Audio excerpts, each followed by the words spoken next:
A very good morning to all my dear students. आज की labour welfare की class में हम नई यूनिट स्टार्ट कर रहे हैं जिसका टाइटल है सोशल सिक्योरिटीज़, जिसे हम बोलते हैं सामाजिक सुरक्षा। बहुत सारी सोशल सिक्योरिटीज़ की डेफिनेशन है। कुछ मैं आपके सामने आप स्क्रीन पर देख सकते हैं, कुछ मैं आपको पढ़ के बताऊंगी। सामाजिक सुरक्षा संपूर्ण समाज का वह प्रयास है जिसमें समाज जितना संभव हो सके उस सीमा तक किसी व्यक्ति को बीमारियों या दुर्घटना के कारण सामाजिक शारीरिक संकट के समय तथा कार्यशील सदस्य की बीमारी, अक्षमता, प्रसूति, बेरोजगारी, वृद्धावस्था या मृत्यु के कारण उस सदस्य की आय में जो कमी उत्पन्न हुई है और जो आर्थिक संकट उसके सामने आया है, उस आर्थिक संकट के दौरान उसको सहायता प्रदान करना सामाजिक सुरक्षा कहलाता है। Social security is a security that society provides through appropriate organization against certain risks to which the member may be exposed। ये एक ऐसी तरीके की सिक्योरिटी है जो कि सोसाइटी के द्वारा दी जाती है उस रिस्क के लिए जो कि कभी भी किसी भी व्यक्ति के सामने या सदस्य के सामने आ सकता है। Social security is to afford itself as utmost extent possible to the individual during period of physical distress consequent of illness or injury or from the economic distress consequent on the reduction or loss of earning due to illness, disablement, maternity, unemployment, old age or death of the working member। और definition अगर हम देखें तो है सामाजिक सुरक्षा से आशय समाज द्वारा उत्पन्न किए गए सुरक्षा कार्यक्रम से है जो आधुनिक जीवन में उत्पन्न होने वाली आकस्मिक वित्तीयों यथा बीमारी, बेरोजगारी, वृद्धावस्था, निर्भरता, औद्योगिक दुर्घटना तथा अपंगता के विरुद्ध सुरक्षा प्रदान करता है, जिसकी किसी एक व्यक्ति की क्षमता अथवा दूरदर्शिता से उसकी तथा उसके परिवार की सुरक्षा की आशा नहीं की जा सकती है। और वीवी गिरी कहते हैं सामाजिक सुरक्षा वह सुरक्षा है जो सरकार द्वारा जोखिमों के विरुद्ध प्रदान करी जाती है जो आज अल्प साधनों वाले कोई भी व्यक्ति स्वयं या अपने साथियों के सहयोग से कभी भी करने में असमर्थ है।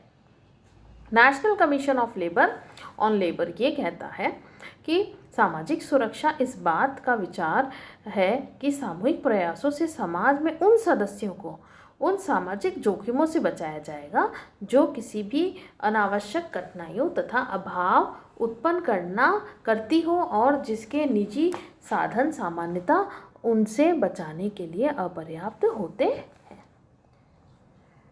अगर हम कैरेक्टरिस्टिक्स देखें सोशल सिक्योरिटीज़ की तो सबसे पहले आता है ये एक सामूहिक प्रयास है।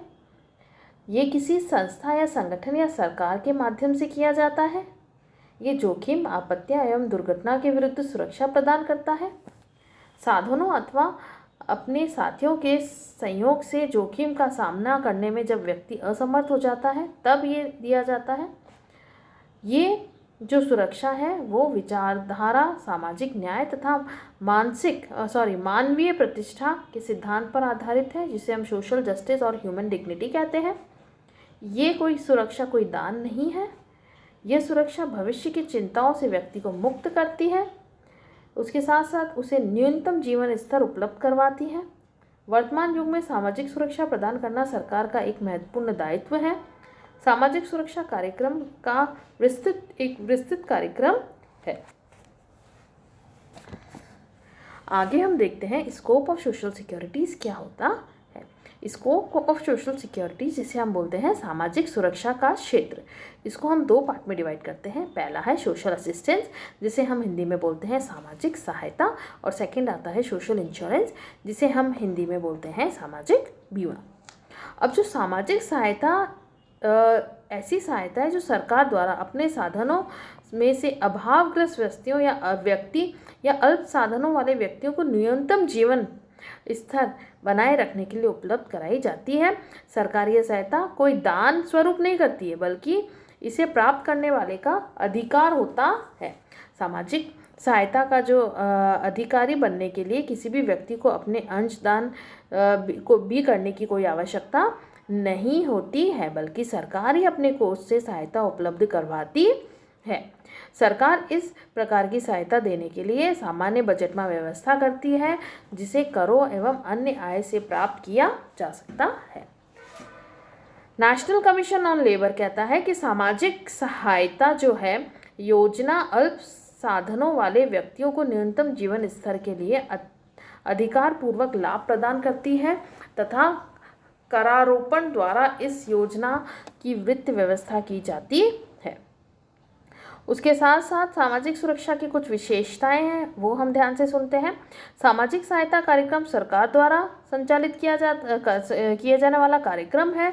इस कार्यक्रम के माध्यम से सरकार आर्थिक रूप से कमज़ोर या आर्थिक संकटों से जो घिरा व्यक्ति है उसको राहत प्रदान करती है, उससे मुक्त करती है। इसमें कोई अंशदान करने की ज़रूरत नहीं है। आवश्यक कोष की व्यवस्था अपने बजट में से करती है सरकार, और इसका उद्देश्य जो है न्यूनतम जीवन स्तर का जो अधिकार है उसको सुनिश्चित करवाना होता है।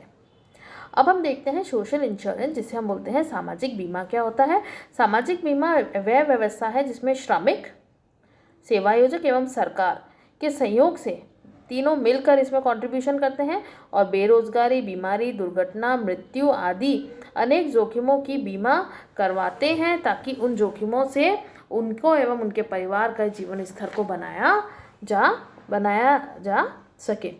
और इस प्रकार से हम देख सकते हैं कि जो सामाजिक बीमा है एक ऐसी युक्ति है जिसके द्वारा बीमित को बेरोजगारी, बीमारी या किसी भी तरीके की कैजुअलिटी उसके साथ अगर हो जाए तो उसमें वह अपना जीवन स्तर कैसे बनाए रखें उसका मेन उद्देश्य है, और उसको सामान्य एक कोष बनाया जाता है जिससे उसको सुविधाएं दी जाती है।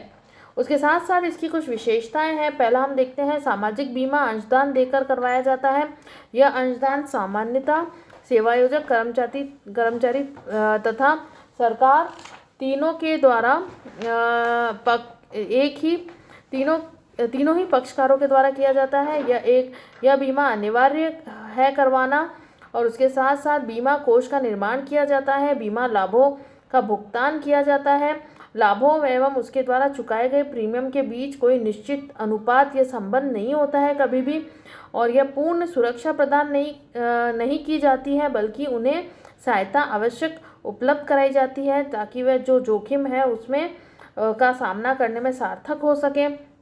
लाभ प्राप्त करने का एक वैधानिक अधिकार होता है उन लोगों का, और सामाजिक बीमा का क्षेत्र अत्यंत व्यापक है। उसके साथ साथ ये जो सामाजिक बीमा है सामाजिक न्याय की प्राप्ति का एक साधन है। यह अन्य व्यापारिक बीमा से भिन्न होता है। जो नॉर्मल बीमा हम देखते हैं इंश्योरेंस, उनसे ये भिन्न है। उसके साथ साथ इसके कुछ लाभ हैं, जैसे ये श्रमिक को अपने स्वास्थ्य, दुर्घटना, बेरोजगारी के न्यूनतम जोखिम को किस संस्था को हस्तांतरित करने में योगदान देता है। यह एक सामूहिक बीमा है। यह न्यूनतम जीवन स्तर प्रदान करता है और कम प्रीमियम में अपेक्षाकृत अधिक लाभ देता है। सामाजिक सम्मान व व्यक्तिगत अहंकार की सुरक्षा करता है। सामाजिक न्याय को स्थापित करता है और अनिवार्य रूप से दूरदर्शिता उत्पन्न करता है श्रमिक में, और श्रमिकों की कार्यक्षमता व जीवन स्तर को बढ़ाने में योगदान देता है, और उत्पादन बढ़ाने व आर्थिक समृद्धि लाने में भी योगदान देता है। अब हम देखते हैं social assistance and social insurance में क्या डिफरेंस है। आप कोई सी भी बुक में देखें, बहुत ही सिंपल तरीके से और अच्छी तरीके से आपको इसका डिफरेंस दे रखा है। सबसे पहले हम लिखते हैं सामाजिक सहायता जो है वो, और फिर हम लेंगे सामाजिक बीमा। पहले हम ले रहे हैं असिस्टेंट, फिर हम इंश्योरेंस लेंगे। जो असिस्टेंस है उसमें कोई अंशदान करने की ज़रूरत नहीं है श्रमिक को, लेकिन जो बीमा है उसमें तीन ही पार्टियों को अपना कंट्रीब्यूशन देना पड़ता है। सामाजिक सहायता के लिए राशि करारोपण द्वारा प्राप्त की जाती है, अतः जनता पर अत्यधिक भार पड़ता है। लेकिन जो सामाजिक बीमा में सरकार को बहुत कम वित्तीय भार पड़ता है, अतः जनता पर बहुत कम भार पड़ता है। सामाजिक सहायता सामाजिक प्रकृति की है और सामाजिक बीमा व्यक्तिगत प्रकृति का होता है। सामाजिक सहायता मानवीय आधार पर होती है और जो सामाजिक बीमा है वो वैज्ञानिक आधार पर किया जाता है। सामाजिक सहायता योजना में सम्मिलित होने का लाभ प्राप्त करना अनिवार्य नहीं है, लेकिन सामाजिक बीमा में प्रत्येक योग्य को सम्मिलित होना अनिवार्य होता है। सामाजिक सहायता के रूप में दी जाने वाली राशि का जोखिम या दुर्घटना के प्रकृति से प्रत्यक्ष संबंध नहीं होता है, लेकिन इसमें डायरेक्ट रिलेशन होता है जोखिम या दुर्घटना की प्रकृति से। उसके साथ साथ सामाजिक सहायता का क्षेत्र व्यापक है। सामाजिक बीमा का लाभ बीमित तक ही होता है। सामाजिक सहायता योजना वहाँ उपयुक्त रहती है जहाँ श्रमिक अत्यंत गरीब हो, अशिक्षित हो या असंगठित हो, लेकिन शिक्षित संगठित एवं आर्थिक रूप से सक्षम व्यक्तियों के लिए सामाजिक बीमा उपयुक्त होता है। सामाजिक सहायता प्राप्त करने वाले कोई भी व्यक्ति मानसिक संतुष्टि नहीं मिलती है, लेकिन सामाजिक बीमा वाले को मानसिक संतुष्टि मिलती है। फिर हम देखते हैं सामाजिक सहायता तब उपलब्ध होती है जब सरकार के पास पर्याप्त कोष उपलब्ध हो और सामाजिक बीमा का लाभ निश्चित रूप से मिलता है, क्योंकि इस योजना में पहले से ही अंशदान करवा दिया जाता है। सामाजिक सहायता में प्राप्त होने वाली राशि सरकारी कोष की स्थिति तथा सरकार के दृष्टिकोण से प्रभावित होती है और सामाजिक बीमा के अंतर्गत उतनी राशि मिलती है जितनी राशि का बीमा करवाने के लिए अंशदान जमा करवाया जाता है। तो मुझे ऐसा लगता है कि आज ये जो हमने सोशल सिक्योरिटी का मीनिंग क्या होता है, उसकी कैरेक्टरिस्टिक्स और स्कोप और दोनों के बीच में डिफरेंस जो हमने पढ़ा है वो आप सभी को क्लियर होगा। इस टॉपिक से जो आपके इंपॉर्टेंट क्वेश्चन बनते हैं एग्जाम पॉइंट ऑफ व्यू से वो मैं आपको बता दूं। पहला है what do you mean by social security, सामाजिक सुरक्षा से आप क्या समझते हैं। फिर उसके बाद आपको स्कोप भी पूछा जा सकता है डायरेक्टली, तो आपको सोशल असिस्टेंस और सोशल इंश्योरेंस समझाना है और हो सकता है आपको सोशल असिस्टेंस और सोशल इंश्योरेंस अलग अलग भी पूछा जा सके और उनके बीच में डिफरेंस भी पूछा जा सकता है। अगर आपको इस टॉपिक से रिलेटेड कोई भी अगर आपको चीज़ नहीं समझ में आई है तो आप मुझसे व्हाट्सएप जो ग्रुप है उसके ऊपर पूछ सकते हैं। नेक्स्ट क्लास में हम इस सोशल सिक्योरिटीज़ को कंटिन्यू करेंगे। तब तक के लिए थैंक यू सो मच।